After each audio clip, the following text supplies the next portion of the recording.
Hello everyone. Before the video begins, I want to ask you guys something really quickly. So Halloween's coming up.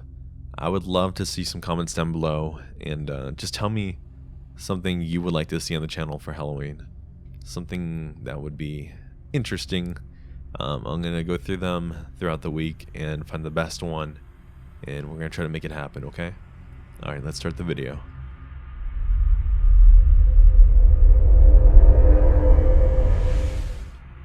A couple of years ago, I flew home to visit family. I'd been there about a week. Then we'd head to the coast for a week. Then back home for another week. I totally need this break. I just ended on an off relationship. Like seriously, one day on, and the next off. It took 7 months of putting up with it. Because you're supposed to fight for what's important for you, right? Anyhow, I finally just said I was done. No more chances. No trying to work it out, just done. So with that chapter of my life being over, I was more than happy to be somewhere else, surrounded by family, and begin putting myself back together. Got there, spent a couple of days sleeping a lot. My mother's a nurse, and she was becoming concerned that there was something physically wrong with me. I just needed a couple of days in a safe place, where I could let my brain work on digesting a new life I would have when I got back home. So before we left for the coast, I met up with a friend from grade school that I kept in contact with over the years.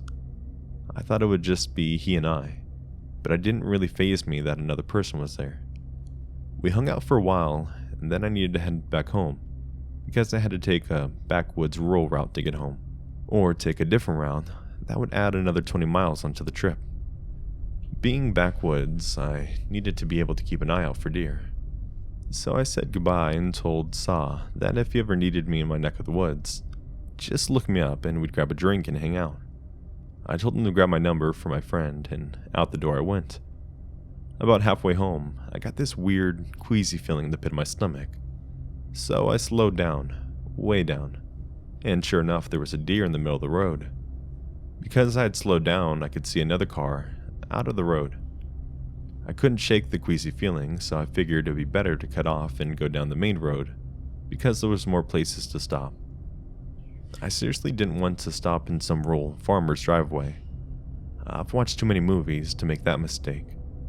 So I get over to the main road and pull into a gas station, and sit there for a couple minutes, trying not to get sick to my stomach. I ran to the store, grabbed some water, ginger ale, and came back out to my vehicle. Still unable to shake that queasy feeling. So I started to head home from the gas station, and I knew I didn't want to head straight home. So I drove around, taking this road or that road until the next thing. Weird feelings started to go away. Then I went home. Read for a bit and then I went to sleep. Next day everything was fine and we headed off for the coast. Fast forward 2 weeks and the trip is over. I'm still feeling a little bit fragile over the breakup. But that's all. I figured I would begin the process of cleaning the environment of negative energies, and then work through the baggage that came from the breakup. I knew there was a lot, and it would take some time. So the next day I'm going about my business and everything is cool, as can be when picking up through the junk left behind after a breakup. I'm really just doing mindless things, trying to zone out and not really have too much to think about on the activity, since my brain was working full-time already. A little bit later in the day, my phone rings. I don't get a lot of calls, so I assume that there might be a family emergency, and that I need to answer it ASAP.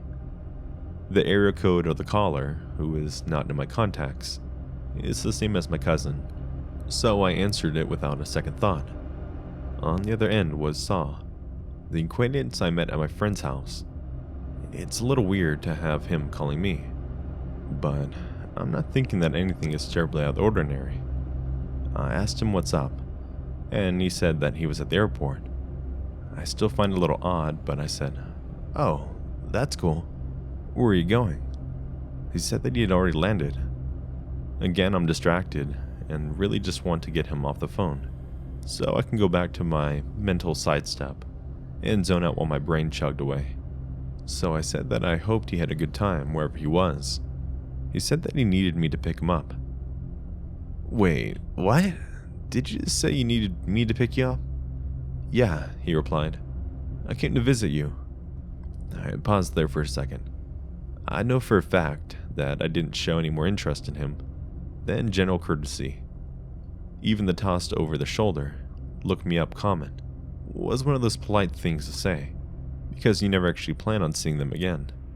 Unpause. Why did you come visit me? I asked. He said he felt a deep connection and wanted to be with me. I'm starting to get angry as well as freaked out at this point. I told him that I didn't feel a connection at all, and I couldn't believe that he would fly across the country to see someone that he'd spent maybe 2 hours with. He said that I invited him when I said to look him up. I said, no, that's just a polite thing to say to someone random. That has made a very small impression on me. He said that he needed to find a way back home since I misled him. Misled him? What the fuck?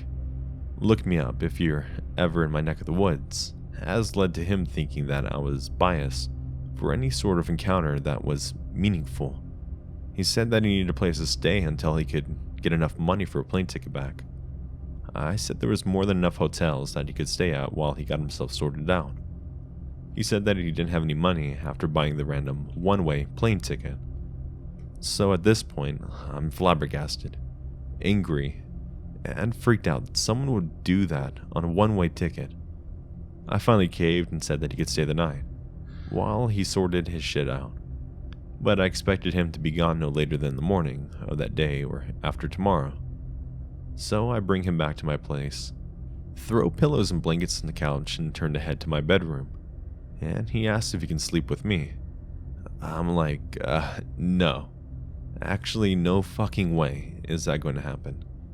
So I point out that I have firearms, and do not attempt to come in. Next day I have work, so I woke him up and told him to get up and find a way home immediately. I also told him that I had to go to work, but would check in on his progress because the next morning, I was dropping him off at the departures regardless of whether he had a way back or not. Went to work, he blew up my phone all day, wanted me to come back to my place for lunch. Told him no, I was way too busy. I finally get home from work and I'm chuckling at a text that I got about my dog, and that's when I noticed he rearranged everything. And by everything, I mean every room. The house had been rearranged. I flipped my lid. I asked him why he thought it was normal to do anything that he did. Instead of answering, he asked me who I had been talking to. I said that really wasn't any of his business, but I'd received a text from a guy watching my dog while I was on vacation. Color me shocked when he says that he doesn't want me to talk to the other guy. No longer freaked, full force apocalyptic disaster is about to be unleashed and leave nothing but a smoking crater.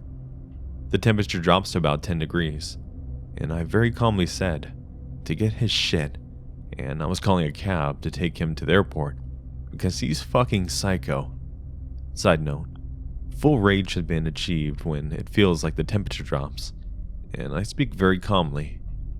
If I'm complaining about something, it's a quick burn. If I go monotone calm and tilt my head to one side slightly, that's where I hit Arctic level anger. So he, unaware of the environmental change that occurred and that the chances of survival are dropping by the second, decides to tell me that he used my computer and got my ex's phone number.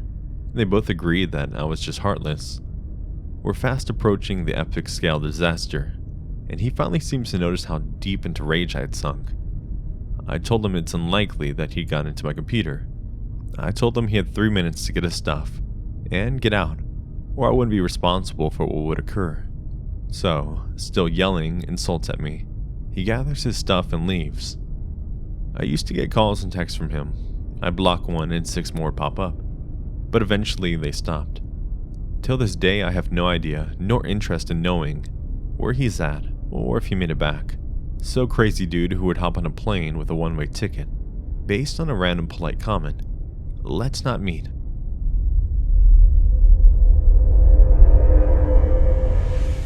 So this happened around 10 or 11 years ago when I was around 15 or 16. For the little backstory, the legal drinking age in my country is 18. So if you want alcohol and didn't have a fake ID or a parent to get it for you, then you had to wait around outside of an off-licensed liquor store for the Americans. until someone came who agreed to go in and purchase alcohol for you. So we waited around, found someone who was willing to go in and buy our alcohol for us, and got him to purchase a few bottles of vodka for me and my friends. 2 of which I was with, and the others were meeting after we were done with this. Now, as it was around 6 p.m., we decided it was too much of a risk, so we decided to put our vodka into less suspicious looking bottles in the middle of the street, as it was very busy, so we did what we usually did in the situation, and found a nearby food place to quickly run in and use the bathroom to decant our alcohol, so we could be on our way. This time we chose to do this near the McDonald's. We'd done it in there before, so we knew it'd be a safe bet. So we go into the McDonald's and head straight for the bathroom, as we've done a million times before. As we get in the bathroom, me and my other 2 friends, we'll call Harris and Kara, all occupy one cubicle to get the job done, and get out and back to our drinking ASAP. And as I previously mentioned before, we've done this lots of times before, and usually opted to come inside the McDonald's, as it was usually busy, which meant no one paid attention to 3 teenagers running straight into the toilet without purchasing anything. So, anyway, we're all in there doing our thing when I could hear suddenly a lot of shifting and moving around above us. I figured it was possibly the air conditioning, and opted not to tell my friends, as I thought it would freak them out. We get the job done, and as we're about to leave the cubicle, we hear a giggle, and where are you girls off to? I was presenting as female at the time.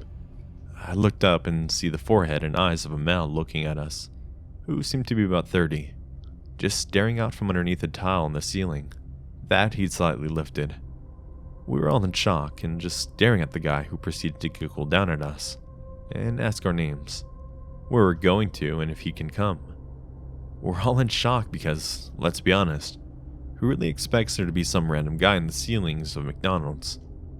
Being a teenager who thought I was untouchable, I proceeded to tell the guy that he was a perv and to fuck off.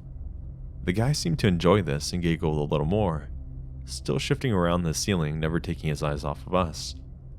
Now, I should probably mention that, along with our pouring of our drinks into the bottles, we pre-rolled a few joints, so we were terrified to alert anyone at this point, as we're young and terrified of our parents finding out. The guy still staring at us proceeded to ask questions like, What age are you guys? Where do you live? Can I have some of your drink? Smoke some of your weed? Still all the while twitching and fidgeting overhead. Then he started to lift the tile, and as we're all stuck in the cubicle with this guy, right above us, we knew that we wait for him to get down and was to come down directly on top of us. So we noped out of there at that point pretty quickly. We went outside and discussed what we were going to do, and decided to go back in and alert someone, as it's a very busy McDonald's and I knew there would be women and children in and out of the toilet until closing time. I didn't want to risk the creep staying up there to spy on them, especially since I knew that he was there and had witnessed our behavior firsthand. So I go in, tell a member of the staff that I've been in the toilet for a long while talking on the phone. Terrible lie, but my 15/16-year-old brain was too scared to tell the truth, in case they alerted the police. And that's when the guy had appeared, and to my shock, they were completely unsurprised. They were just pissed off more than anything. I seen a few male members of the staff into the toilet, and I figured they could handle it from there. So I went on my way. We still went inside McDonald's, but never had any encounters with ceiling guy again. We're not even sure if the guy got caught, as we didn't hear anything about it afterwards.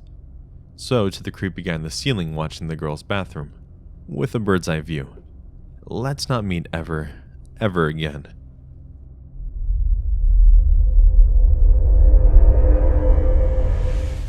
This story happened to me about 3 years ago, back when I used to work for a gas station, very close to where I live. This event really creeped me out, so I can vividly picture everything that happened that day at work.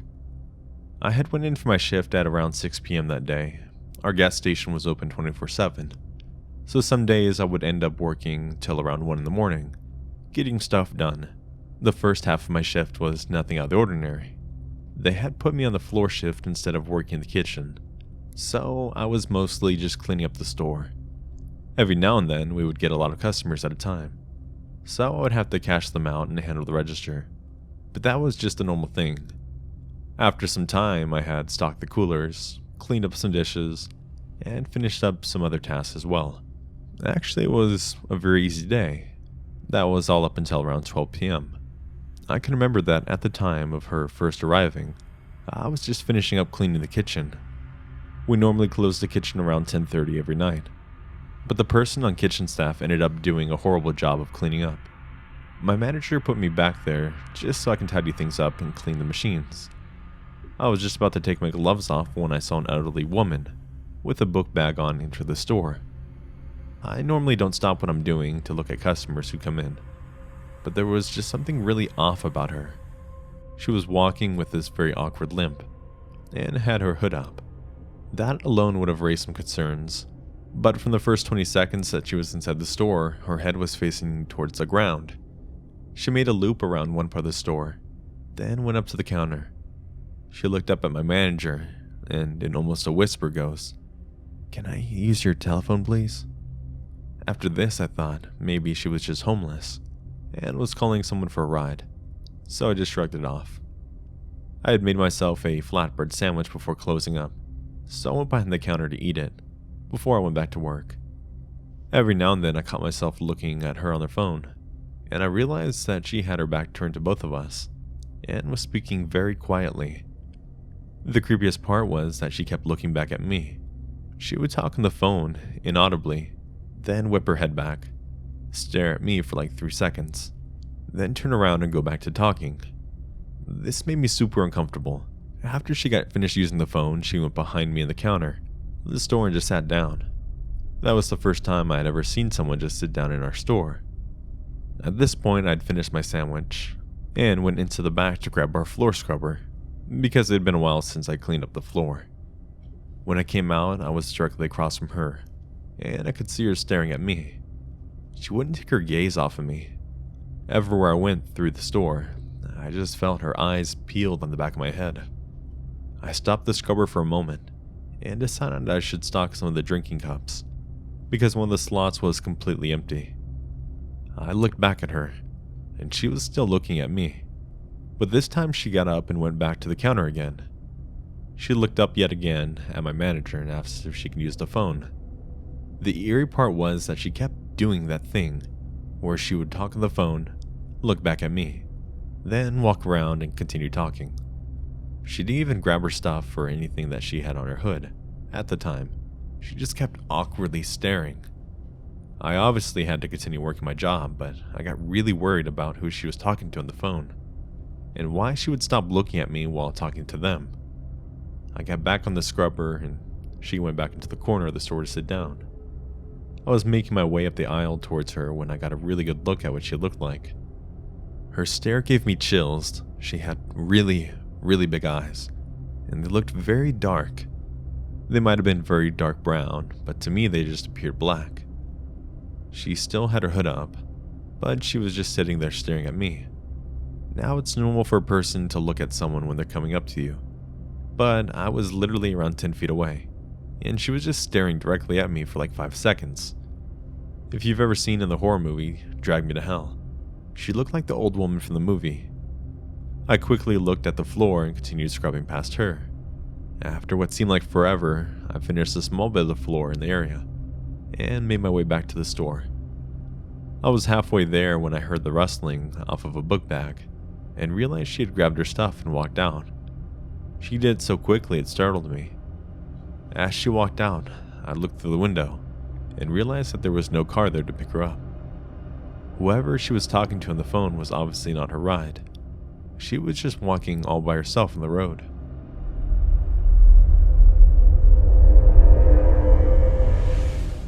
Hey friends, thank you for checking out today's video. If you haven't yet, please make sure to hit the like and subscribe button to be notified when I drop a new video or when I stream. If you guys wanted some more behind the scenes action, then you can follow me on my social medias. Links to these will be in my description field down below, as well as a link to my public Discord. I highly recommend you join there. I always do Discord Nitro giveaways. My fellow Discordians in my server have dubbed me OriginalGenSen. So yeah, keep an eye out on that. I'll usually make a post when that will happen. Also, if you'd like to support me in the channel, please consider becoming a channel member or a Patreon, where $1 a month gets you early access to all of my videos, except some of them that I just post that aren't really horror related, but a majority of my videos. So you'll get like the first sneak peek, as well as your name featured in my videos. So that's always cool. With all that being said, I want to thank you guys again, and remember, keep it spooky.